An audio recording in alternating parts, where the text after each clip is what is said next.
You are listening to the Bullet List podcast, and I have to say, I cannot believe that my father-in-law introduced me to these two idiots.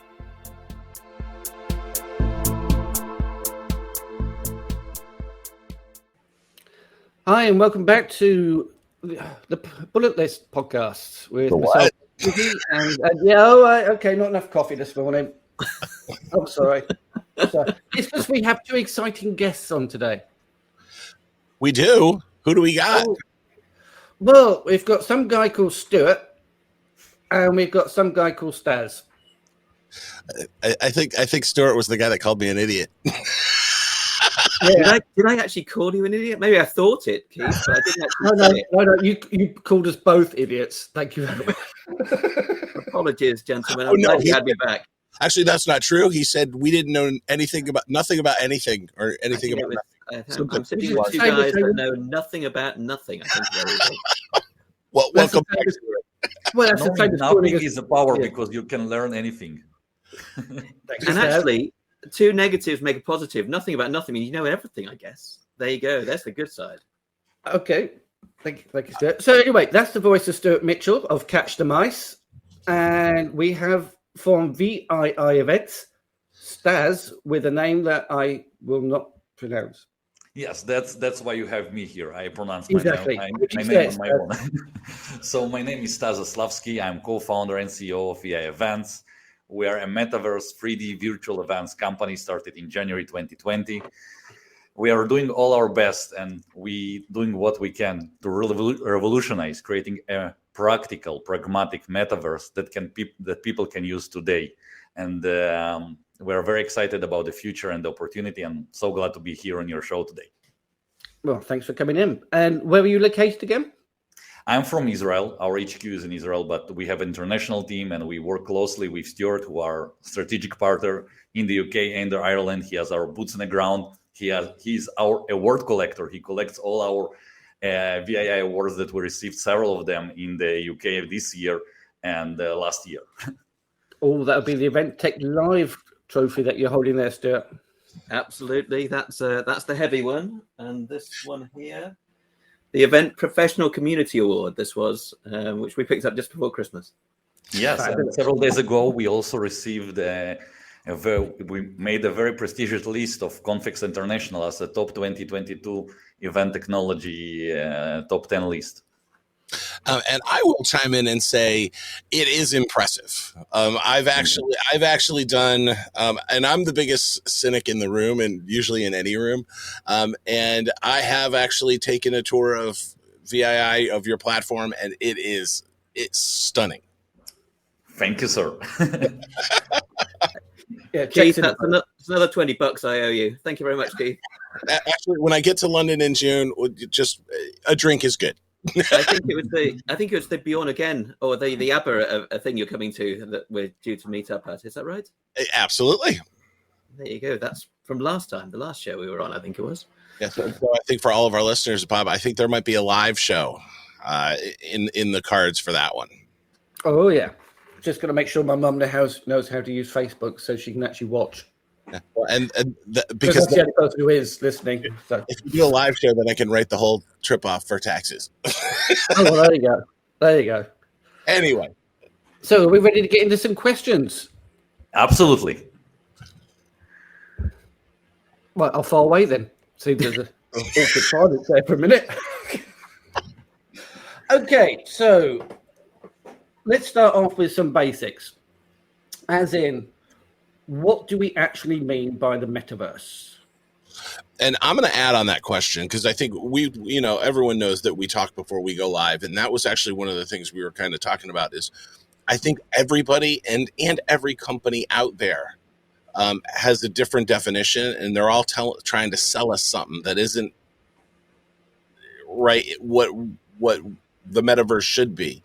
And I think you guys have a much better handle on it than anyone else. Thank you. I'm humbled by your opinion. That's a really good question. And at the beginning, it's really annoyed me. I can tell you that. Like Zuckerberg, last late year, he announced his vision for metaverse. And suddenly everybody starts speaking about metaverse, about what it is, how to do that. At the beginning, it annoyed me because when we started our company, our vision was from day one that we are a metaverse platform, that we are going to give an immersive, incredible experience. But many people didn't get it. Many people didn't understood what we are doing until Zuckerberg, with all his influence, came and announced to the world that he's entering the metaverse space. So what is metaverse? Metaverse is an immersive way to experience stuff over the internet. Now there is a Web.3 coming up. This is the next evolution of internet. Basically, the metaverse was here all along before Zuckerberg. It was here for years. Second Life was a metaverse. Google Earth is a metaverse.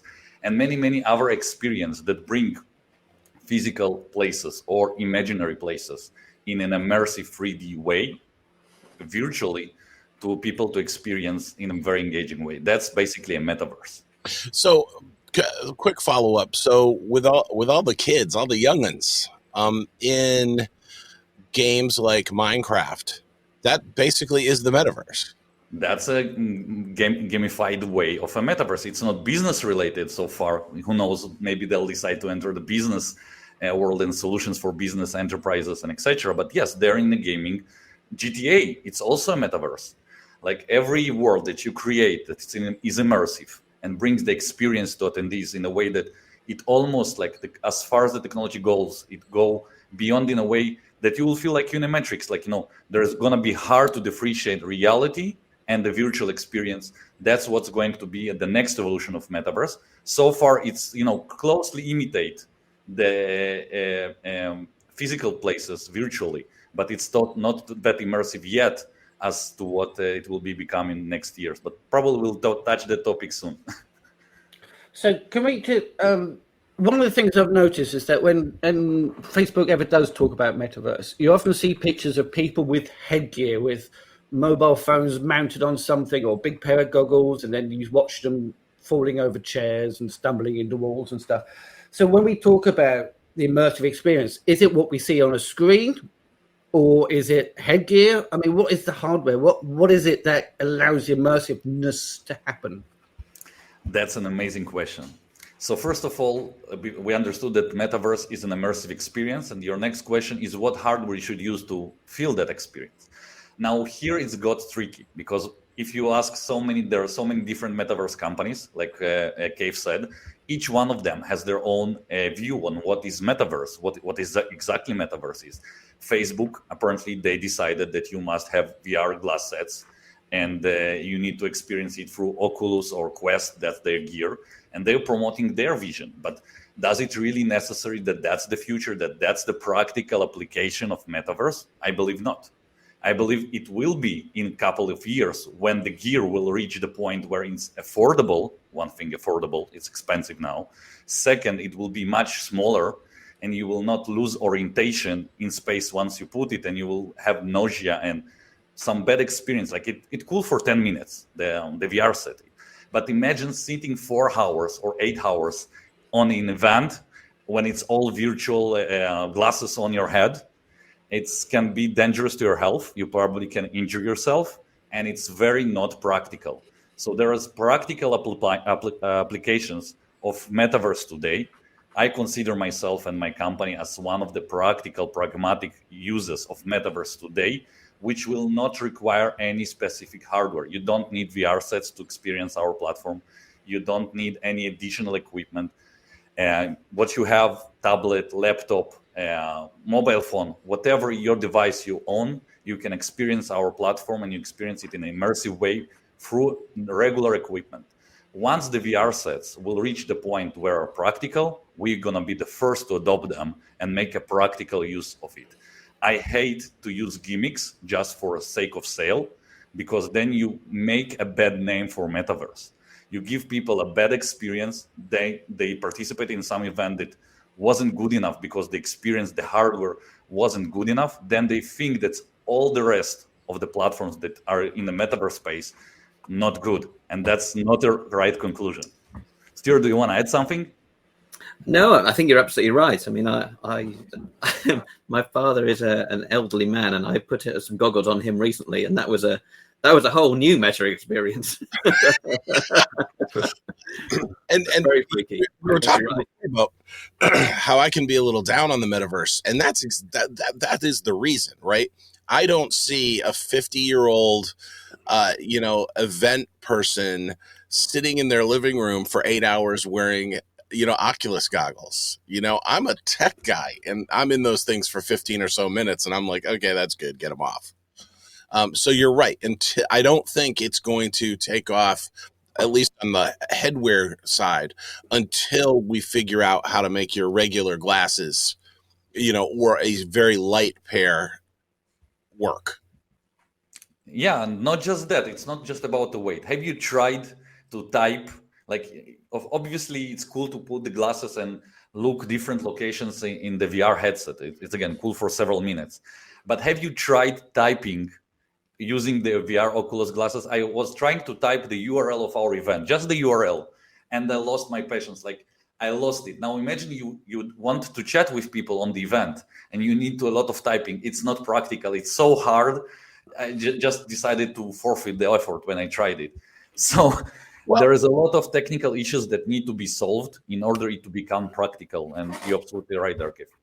Well, and it is. It's like the infancy of text messaging, right? When text messaging, we still had flip phones. In order to type a message, you had to, hit the 7 button twice, and then this, right? And so we're just at the same level of infancy. Given a year or two, the hardware will change. It's not always going to be big and bulky. Absolutely. I think with all the investments around in the metaverse space, with the VCs pouring money into that, with Facebook joining in, Amazon joining in, so many companies joining in, they're absolutely will gonna bring the hardware to a level that it's practical. It's just amount of time. I think it's gonna be, like you mentioned, 1 to 2 years. We're gonna have some huge developments in the field, and I'm always looking forward to be. I'm a tech pioneer. I love tech like you, Keith, and looking forward to see what they come up with in terms of the hardware. Fabulous. So how do you... Sorry, anyone got any visions of what it might look like? Has anyone got any thoughts of what it could look like? What, the metaverse or the hardware? No, the hardware. That's. I mean, the hardware. I think that there is some right approach. It need to be, like Keith said, need to be lightweight. It need, in a way, allow you to one thing to be immersive. Like now, that's like you see total darkness and you just see the virtual world. But on the other hand, you don't need to remove the headset if you just want to look in your real room. Like, it need to be some kind of button. I need to put it in a kind of button that switches from the dark mode to a normal transparency, so you can see what happens in your room and what happens in a virtual space. Like, you need easy switching between those two. Otherwise, it's removing the headset, putting the headset. It's very complex. Yeah, I'm thinking heads-up display. Like on your glasses. Like, you'll see it. And exactly to Stas's point, when you hit a button, it'll drop and you can actually see your regular world. And I also think that there'll be something that you wear all the time. So if you're like me and you have to wear glasses all the time, you'll always have the metaverse with you. If they add optic lenses as well, so you can use your normal glasses and it'll be a multifunctional device like they did with phones. Like, phones are being used just to dial people. Now there are computers. So if they take some equipment that we are currently using on our today lives, reading glasses for reference, and turn them into smart device that do all those things, that's going to be even more value. Yeah. Wasn't there a William Gibson sci-fi book called Virtual Light, where the glasses were beaming light directly to the back of the retina so you could have virtual experience? Maybe that's where we're heading to. It's going to be... There's still a problem, though, of if you've got a bunch of people at a show and you sit them all in seats, or you sit them or have them standing up and say, right, try this. You put the headsets on them. The thing is, to explore, you just walk around, don't you? Because that's how it works. That's how humans work. If you're going to explore something, you don't simply put your arm out and move. You're going to move. So you're going to have a whole bunch of people waving their arms around, walking around like zombies, all crashing into each other. That's going to be a rather interesting experience. That's Facebook's version of the metaverse, right? Sounding very apocalyptic. What I think the metaverse, I hope, like, I don't want to wake one day and feel that I'm living now in Matrix. That's not the experience that I'm looking for. I think the metaverse here is to enhance the way that we currently explore internet, and not to replace our in-person meetings, not to replace our in-person friends, not to replace our in-person lives. I'll hate if it happens, if people will stop meeting face-to-face. Nothing can replace face-to-face. No metaverse, no experience. I think it can help us be more connected. But let's say people coming to this event, I'll hate that they'll have to put some VR headset glasses on them on a physical event. They need to be present at the event. If I could ban mobile apps like phones, if I could ban those at the physical events and let just people focus on where they are now. They are now around people. They have a real chance of speaking them, shaking their hands, and meeting them face to face. I think that's, we need to put differentiation about what it needs to be virtual and it useful to be virtual, and what should remain in person, because we cannot lose touch of our in-person connection. We are social animals. Most of us are huggers. I'm a hugger. Stuart is a hugger, and I prefer when I meet people in person to meet them truly in person, and not. I saw some events that they have this mobile app. Of course, we as well do have, because that's the necessity today's world. But people coming to an in-person event, and instead of meeting people, they are scrolling through an endless feed of either LinkedIn or the event app, and missing the opportunities to create business, missing the opportunities to meet people, and it's really sad. Stas, you're absolutely on the money there. It's like using your screen at the meal table. You get told off by your parents, or your kids get told off by the parents for using the screen at the meal table. The screen should not be there when you're at an in-person event. And I think I hosted a hybrid event way back, it was last year sometime, where I was actually physically at an amazing in-person experience, and yet I was speaking to Bob. It wasn't Bob, but Bob on at home in an office when I was missing out on the real high pressure. We hadn't been out for such a long time. It was such an intense thing to be at the live experience, and I was missing it because I was speaking to Bob in his office at across the other side of the world. It was weird. It's not going to work. Hybrid doesn't work. It's just like people who are watching an amazing sporting event. Instead of actually putting the phone in the pocket and watching it, they're standing with the phone in front of their face trying to record it. So you miss out on absolutely everything else. And I have a question for you, Bob. If you meet those people, have anybody else, after they recorded this sport event, this concert, have they ever watched it? Nope. No, because the first thing they do is put it on Facebook Facebook or whatever to say that they're been there instead of enjoying the experience, and it also drives me crazy. Yeah. So that's why I'm a big live music person, and now when I go to concerts, I will take 2 or 3 pictures, and then I put my phone away, because you know what? I'm there for the music. I'm not there to, I've got the 3 pictures that I can impress my friends with, but then beyond that, I watch the show. So with all that, go on. Sorry, I was just going to. I'm cutting. No, it's all right. We're very bad at this and interrupting each other, and we should write things down. You're very Israeli about it. That's fine. Like when Israeli discuss, they break each other all the time. So it's part of our culture. If it's that missing, that's not a good conversation. There you go. See, I like that. See, so we are normal. Kind of normal. So, well, the question was going to be, how is VII going to embrace everything that we've been talking about, the metaverse? How is that moving forward to embrace what, not exactly the Facebook vision of what the metaverse is, but everybody else's? Yes. So I'll tell about our vision and how we see the metaverse. So from day one, when we started the company, we wanted to bring this immersive experience of events, because events, they're about stories. They're about telling the right story to the right audience at the right time.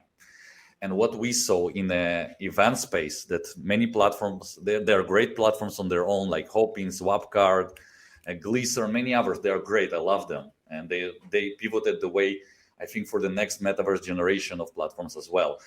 But what I felt that, after you had one event on Zoom, let's say Zoom, for example, You had one event on Zoom, then you had another event on Zoom. So it created this Zoom fatigue that was a trending term, Zoom fatigue.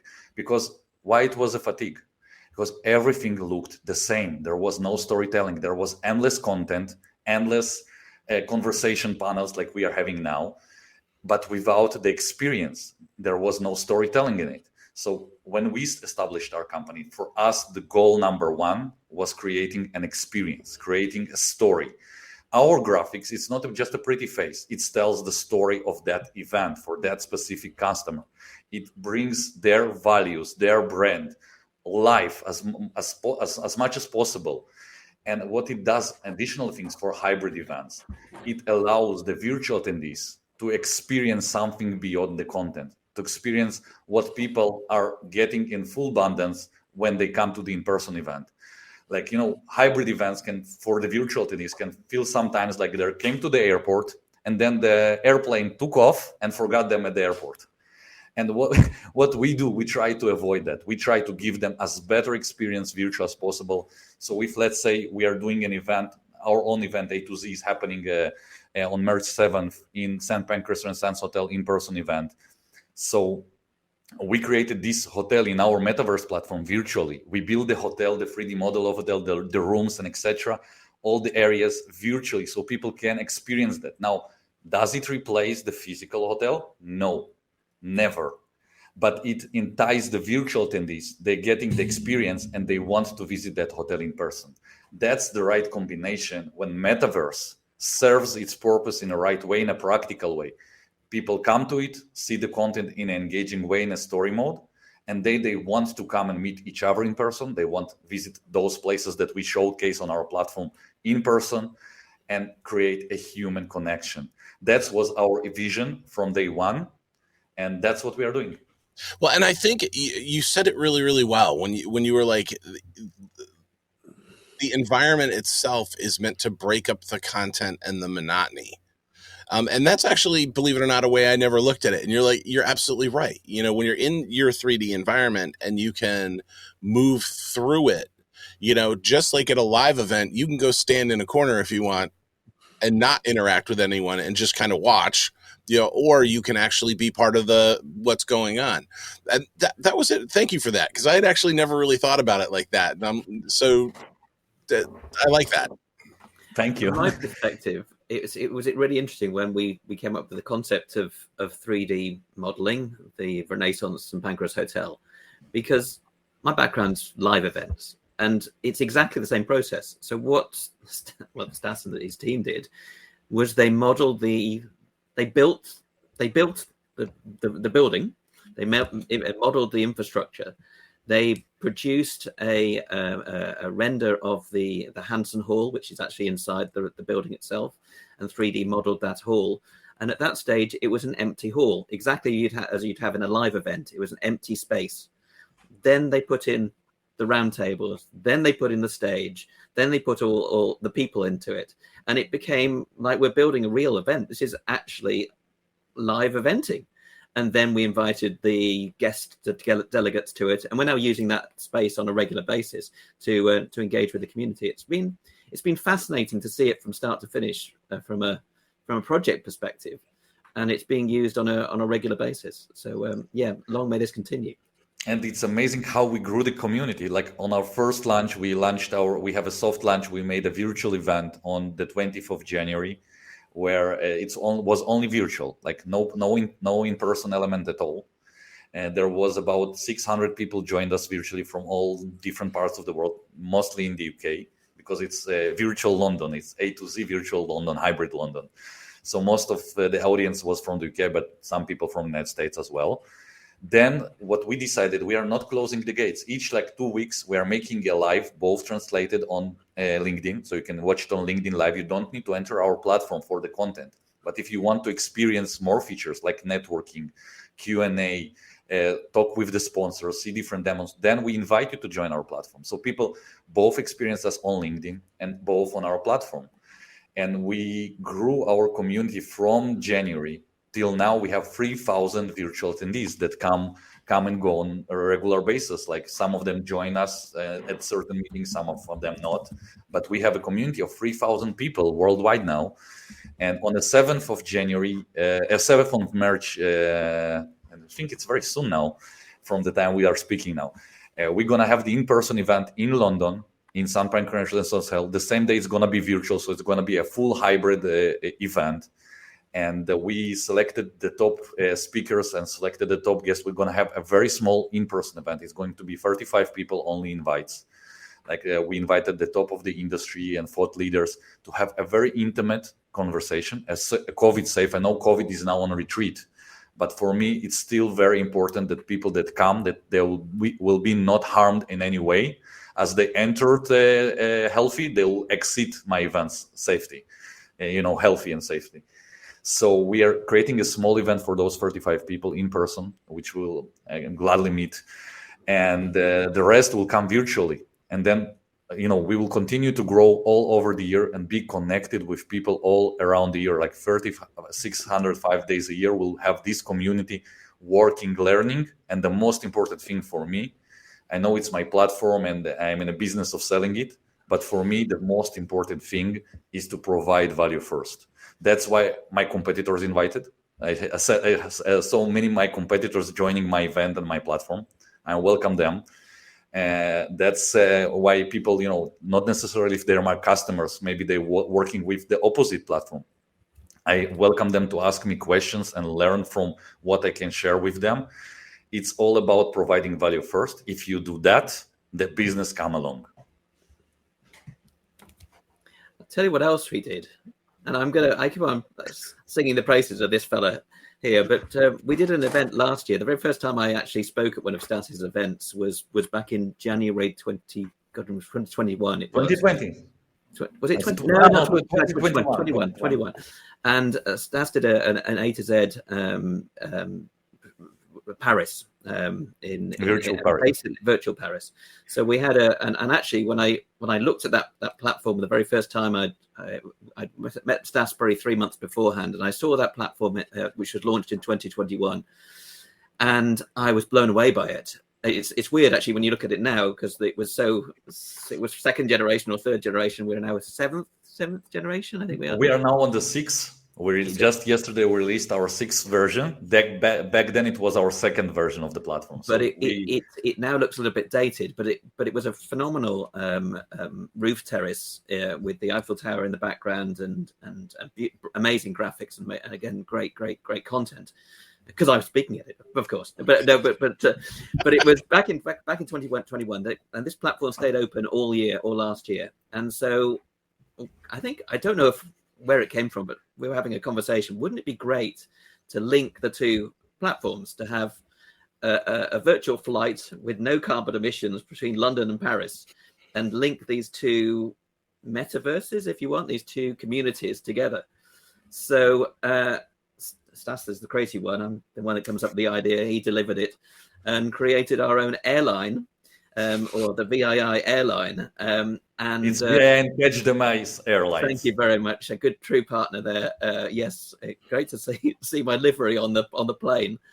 But yes, we can click. You can click from the London A to Z event and fly, teleport, transport back in time actually to 2021 onto the roof terrace of Paris. So that in itself is another amazing concept. The fact that you can join communities. Yes, and you can reuse the content. Like all the great speakers we had in 2021, that's, once we moved to a 2022 A to Z London, that platform became dead. So all the great content that we produced back then for that event, for many sessions, was lost. So that brought it back to life. That brought back the sponsors from 2021 back to our platform, so people now can engage with them. And the meaning behind it, like, it sounds very trivial, but the meaning is that you no longer need to throw your content or your community away to switch something between something. Like, you move between events, you need to grow with it, build your metaverse over time. And hopefully by 2024, we have 24 different cities. Each year we'll add new city to our virtual metaverse that we created for VII series of events. And we will grow and create a whole new virtual metaverse world for people to explore, to be enticed by it, and then visit those locations in person. Yeah, and so that's a perfect spot for us to go ahead and take a break, and then we're going to come back after we take a break. We got some now questions. Like we're going to be talking about hybrid and all of the things that are going on now, and then some of your thoughts on 2020 and 2023. You are listening to the Bullet List podcast.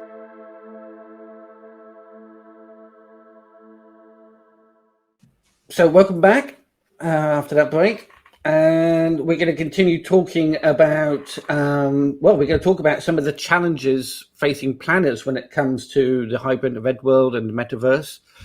So Keith, you got some questions on that? I do, and I for this one, I think planners are pretty universal, right? We all face roughly the same things and the same challenges. But what are you seeing as some of the biggest challenges for planners? The biggest challenge that they had was when we had to switch to virtual. But now, what are some of the big challenges you see as we're moving into hybrid?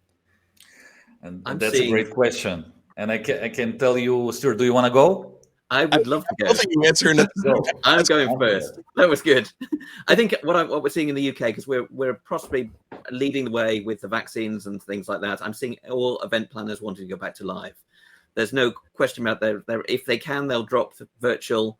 They'll go back to live when they can. And I'm seeing that as an intense knee-jerk reaction to go back into it. And we are seeing all the eventers are doing 20-hour days. There's not enough resource in the hotels to be able to handle the inquiries at the moment. The event planners are on their knees. It is boom time, and a lot of people have left our sector, and we are thin on the ground in terms of people.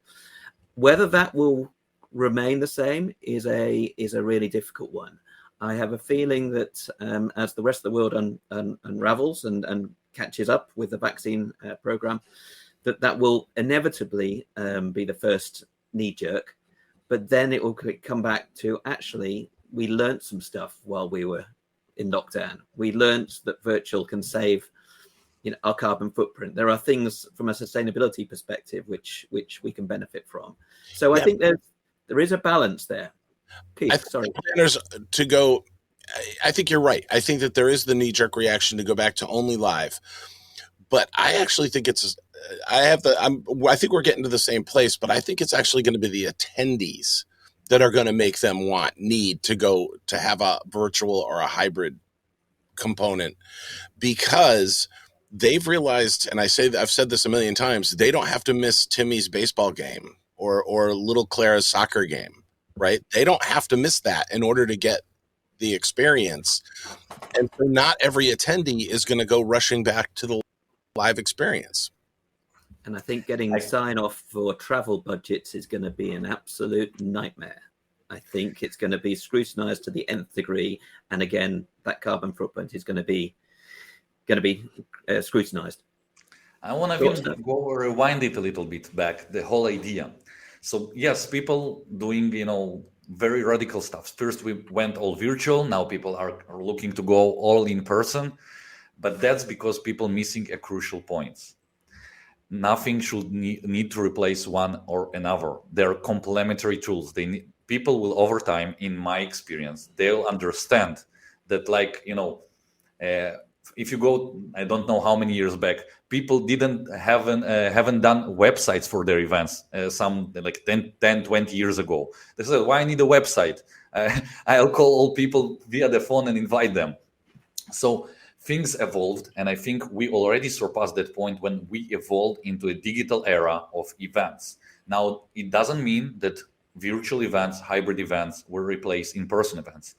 In the virtual part in-person event is a component that allows people to join more attendees, so people that didn't plan to come or cannot come to so many events, like how many times a year I can fly for an event. I do want to be a part of it, at least at some capacity. Why do you need to miss out the whole entire experience? During the years 2020 to 2021, when we were most of the time on lockdowns, I was in much more events than I was in all my previous life combined. Yeah. I felt connected. I met so many new friends. I met now Bob. I met you, Cave. I never had so like before the COVID and with all the story it brought. I had about 3,000 to 4,000 connections on my LinkedIn. Now I have over 18,000, and that's very nice. And I know many of them. That's another crazy part. I had during the COVID, I had 8 hours a day meetings back to back, meeting great new people, creating business connections that otherwise will not be possible. Because I could not fly to United States on a daily basis. I could not fly to Canada, Montreal, Australia. That doesn't make financial sense. And I need to run my company, so I need to work between those meetings sometime. So having a virtual component will help people to bring more value for all attendees, to help to be more connected. And now another thing with in-person events. And I think this is the last argument I'll make for the hybrid, because I think the hybrid is the future. You're doing your in-person event, you're spending hundreds of thousands of dollars on the venue. You're spending on the advertising. You're spending anything for an event of 1 day, 2 day. Let's say you're having a 1 week event. Then you close that event and you say goodbye to your all attendees for the entire year and hope they come next year. And next year you start advertising from zero, convincing them to come to your next event. Does it make sense financially? No. The only sense it makes is to be in touch with your audience all the time. So you've done your in-person event, even if you don't want to distract them with virtual component, then bring them to a platform, to a community, and start a community with them and keep in touch with them, reusing the content, adding more content through the year. This way, once you start your next in-person event, you will have already people who are sync with you and want to come to that event, and you will not need to start your advertising from zero each time. Well, and I've always said that, and you're actually teed up perfectly the next question. But I've always said that. I'm like, events should be a 365-day a year thing. They shouldn't just be 3 days and done. You have all the content that you've created. You can use that throughout the year. You can now, with all the great platforms out there, you can actually have a place where people can come together on when the event isn't live. But it does actually queue up the next question, which is, your platform, the VII platform, because it is a metaverse type platform, how does it fit in the hybrid world? So we have a very fun discussion with Stuart about it, because customers start to ask how we see the hybrid element of our events. We've done quite several already. We also done quite several last year when there was a COVID-free period before the Omicron, because Israel also exited very fast from COVID. So we had companies in Israel starting to do hybrid events. And what we understood, like I said previously during our first half interview discussion, I don't think people need distractions during the in-person part of the event. Attendees that coming to the event in person, they need to have an app, but with app, we have a virtual, we have a website app. Like you don't need download anything, because that's another thing that I believe in. I don't believe that your phone need to be full of different apps that you don't use. That's waste of space and effort. It needs to be accessible, working great via a web-based browser, and looks like an app, but you don't need to download it. That's, for me, it's very important. But the attendees that coming to the event, they don't need a virtual immersive 3D experience. We can provide that, but if a customer comes to me and he says, I want to people that coming to a certain hotel experience that hotel in a metaverse, that sounds crazy. Sorry. What I believe, what our offering is, that those attendees that are coming to the in-person event, they'll have the list of guests that coming to in-person, so they can find each other, book meetings with each other, like schedule meetings on the event day or before and after, whatever they feel convenient for them. They can start video calls, but not to be in a one place in a space and to have video call remotely, virtually, just to find each other. Because, in the big events, sometimes it's really hard to find where you are. I was in the Web Summit. I was looking for my friend about 40 minutes just to locate what near stand he stands. So having a video call with him would be much easier. And, international calls, video calls are expensive, not always People have the same applications like WhatsApp or Intercom. So having an app that help you find yourself where you are now, find the people that you're looking to meet, and know what's next session, that's what you need for in-person hybrid event app. Now, the virtual attendees, they need the immersive experience. That's my core business. But they definitely don't need it on the day of the event when they come in person. And those attendees who are coming in person, they can use the virtual immersive environment once they went out of the event. Like they arrive their home after the event in their convenience. They're going to watch those amazing virtual spaces we created for the virtual attendees, enjoy the complementary content that you can produce only for virtual attendees, and they can rewatch all the sessions in an immersive experience and remember the great memories they had during the in-person event. That's my vision. No, and I actually go along the same ways.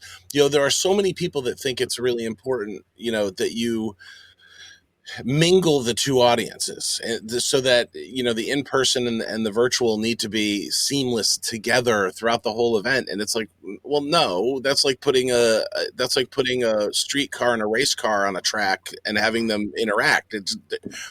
They're similar, but they're not the same thing. But that's actually so how do you see networking working when it comes to a hybrid event, right? And I think I kind of know where you're going to go with this one, but what does the future of event networking look like if we have in-person audiences and virtual audiences? That's a good question. So I can showcase what we are doing now today with our event, because like I told, we have an in-person event. We created two environments. One environment is an immersive for the virtual attendees, immersive with all the 3D London, the 3D hotel, everything is in a 3D. And then we created a second instance just for the in-person event attendees, which will not have all those 3D locations. They'll, like I told before, and I will not repeat, but they'll having their guest lists, only the in-person guest lists. They having all the agenda that is fitted for them, all the locations, the map they can navigate for different areas of the event that we are doing. And if they want to connect with each other, they have an ability to schedule meetings, to book their time, and meet with each other face-to-face during the event.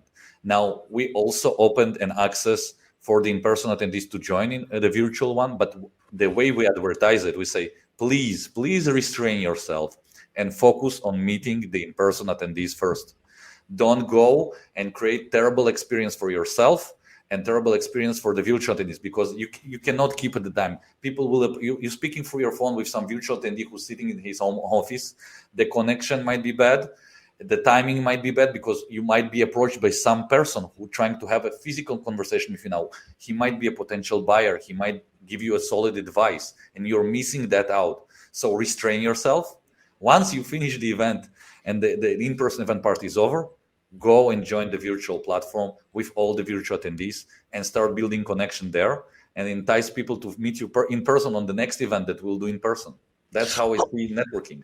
And I always think that, user experience, right? When we talked about, it's going to be a bad experience, but also let the attendees figure it out too. Give them the instructions like you did, but let them figure out how they want to do it, because sometimes I think as planners, we don't give our attendees the credit they deserve.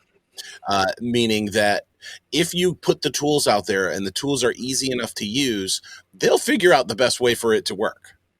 Right. And if a group of them take their phones in person, and they go off to a smaller place because they have some friends that are virtual and they want to figure out how to make it work, they'll do it.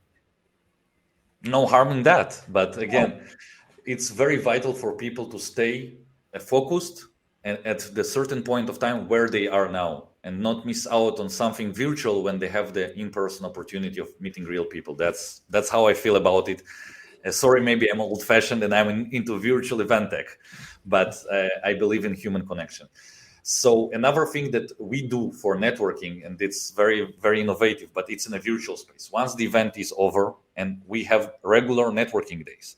And on our platform, we have so multiple ways of people networking with each other. So we have, first of all, an open opportunity. You can go find people for our networking area and start conversations with them. We have matching system that's not so sophisticated. In most cases, and you can laugh about it, in most cases, it's select people randomly because, those very smart AIs that collect data and enter your privacy and start figuring out who will be beneficial for you to speak, it's not there yet. Like no. I never received on any platform a match that truly fit me because they don't have enough information in me. Maybe Facebook does, maybe Google does, but no other platform in the event space has enough information on me to fit me with enough person. So we're trying to build a practical way. One of them, if we don't have enough information, we just randomly select people from the same space. We try not to connect buyers with buyers, but buyers with sellers. So to make it at least some logical connection. But saying we have a deep AI that analyzes the whole meaning of your life and then connect you with your soulmate, that will be a lie. Okay, we need to understand how networking works. The best meetings I got was the random meetings that I would never start.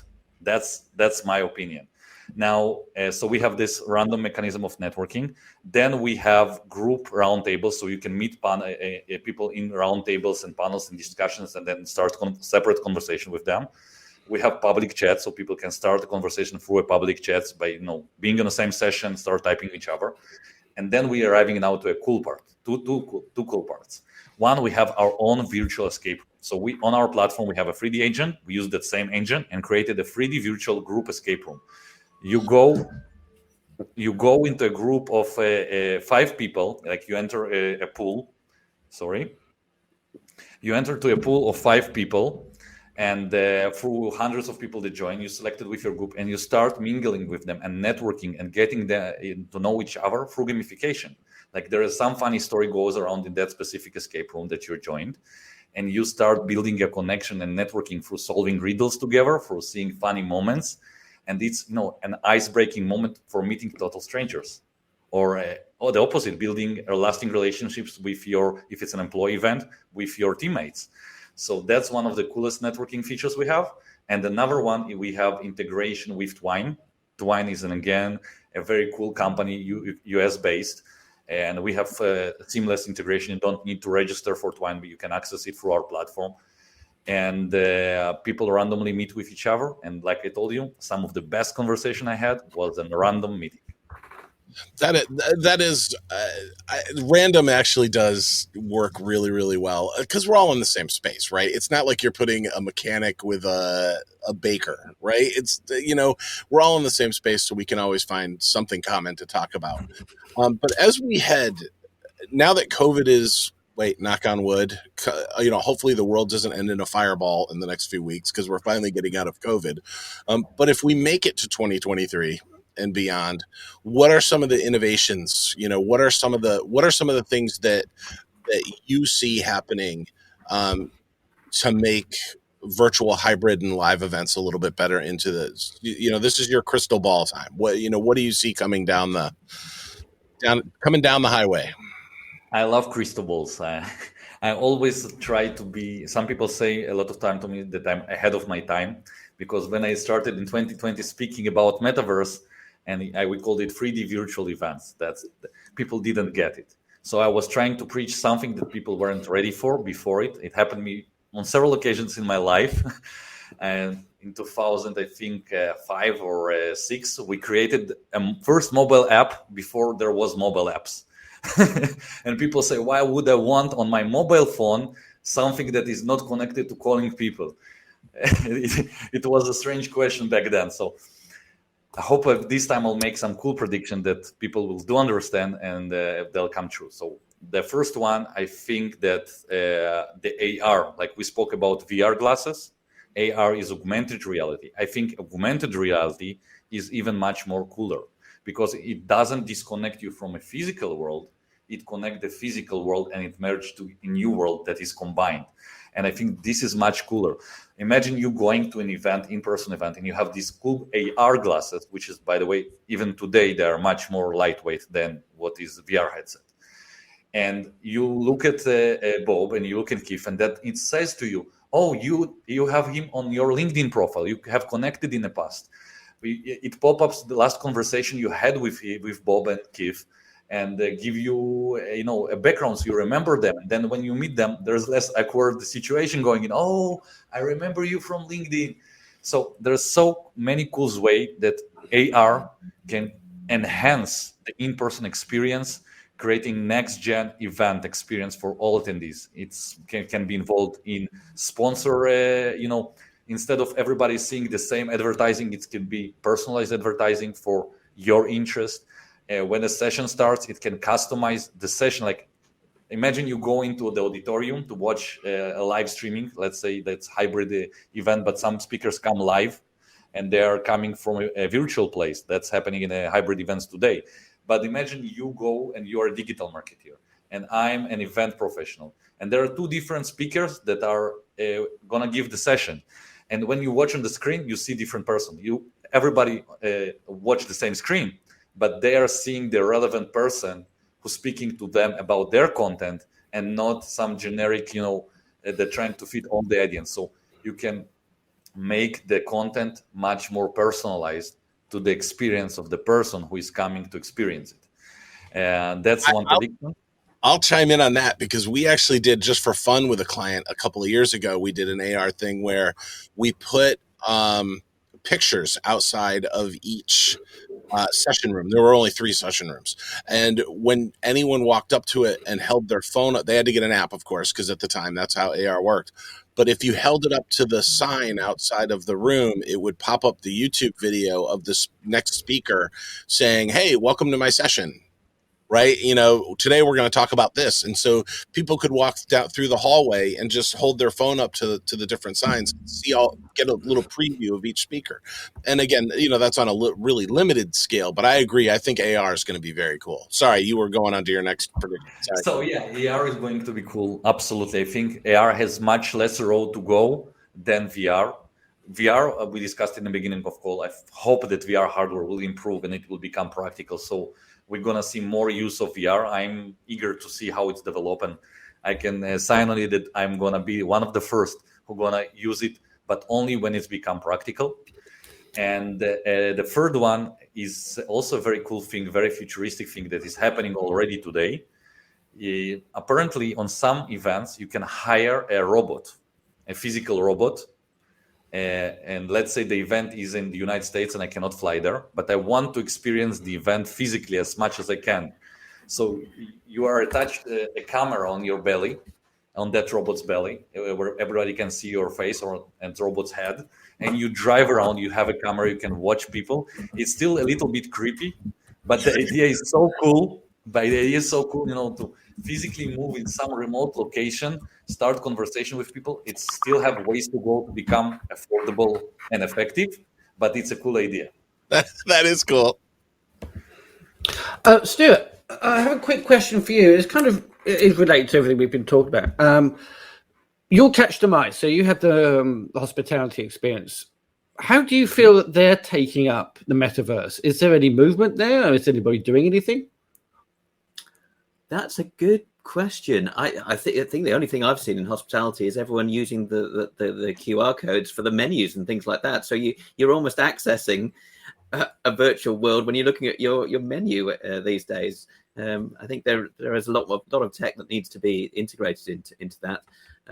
But no, I haven't actually seen. That's a good question, Bob. I haven't actually seen a huge amount of metaverse hospitality, albeit I'm guessing there are ways of delivering food which you actually don't actually go to a restaurant or anything like that. So it's an online thing. So I guess there is a kind of there's a lot of a technological infrastructure update. Absolutely. Yeah. I mean, how many hotels do we go to where you connect it's faster to take your phone off the internet than it is to leave it on the internet. And get charged for it. Yeah. Oh, yeah. Okay. Well, we'll take a break here. And after we come back, we will have the bullet list from Stas and Stuart. Stuart, we'll do one by one. Like you do one, I'll do one. Could do that. Yeah, that's absolutely fine. What's good first? So you want to bring us back, Keith? Sure. Sure, sir. right, here we go. Ready? 5, 4, 3, 2. And now we're back. And Stuart, Stas, I think because we are the bullet list, I think you guys actually have a list for us. So what is your bullet list and what are we going to be talking through? Stas, I'm going to let you go first. Go on. Okay, I'll go first. Thank you, Stuart. I actually insisted virtually that you'll go, but Oh, no, my apologies. No problem. So we want to share 5 tips, our 5 bullet list about how to do practical metaverse, because practical metaverse appliance is very important, and how practically, in a very useful way, to engage in metaverse today, not in the future, now. And my first tip is, there is a huge hype about metaverse all over the internet. Like, people speak about it. Instead of sharing posts, if you are a company owner, if you are an event organizer, if you're a digital marketeer, think how you enter practically to a metaverse today. Because today, if you do a metaverse thing, it's going to amaze people. In a year time, it will be a standard. And then the wow effect and creating a big community out of your metaverse entrance will be much harder. So entering early on will guarantee that people that have a great experience, you need to select the right platform and the right technology, practical technology. But if you do that today with a practical solution, you will guarantee to be viewed by your customers as a pioneer who doing something incredibly new and immersive. Otherwise, if you do it in 1 year, I think it's going to be a standard. So jump on the train now and not later. That's the first point. Get on board quickly. I think that's the point. Yes. A second point, I think it's once you've got on it and you've built an environment, make sure you use it. It's not a one-hit wonder. It's got to be used, and it's got to be reused and used to form, I guess, build your community. I think that's the key thing. Unless if it's a one-hit wonder, that metaverse is hardly worth. It's not really a metaverse. It isn't really a practical tool to use. It is just a one-hit wonder. So yeah, but use it, build it, and they will come, and then build your community around your environment. Thank you, Stuart. I'll move to the third point. The third point is really important for me. We have all those people with different disabilities, not all fortunate enough to born healthy with all seeing eyes and hearing ears. People have disabilities. It's a real issue. And they not need to be left behind. There are practical solutions that enable companies that want to engage their platforms to make them engageable for people with accessibility. So making an accessible platform is a mandatory. It's not an ask. I think people need to be included. And when you select your solution, you don't want to miss the potential connection and customers or business, or even if it's not a business, if you're having something social, you don't want to miss people with disabilities. There are different levels of disabilities, and the experience for them still can be immersive. And we at VI Events work very hard to make sure that those people are not left behind. And this is very important for me. My point 4 of the bullet list is similar but slightly different. I think there are a lot of people that are technophobes and almost scared of the metaverse. So whatever you build has to be intuitive, it has to be immersive, and it's got to be practical. So whatever you're building, don't overcomplicate it. It needs to be functional, and it needs to be intuitive. And I think that's fundamental to everyone to be able to use it. So keep it simple. Point 4. Keep it simple. It's amazing because, again, there are some appliances in the metaverse where you have to build your avatar and run around it like with arrows and keys or use VR.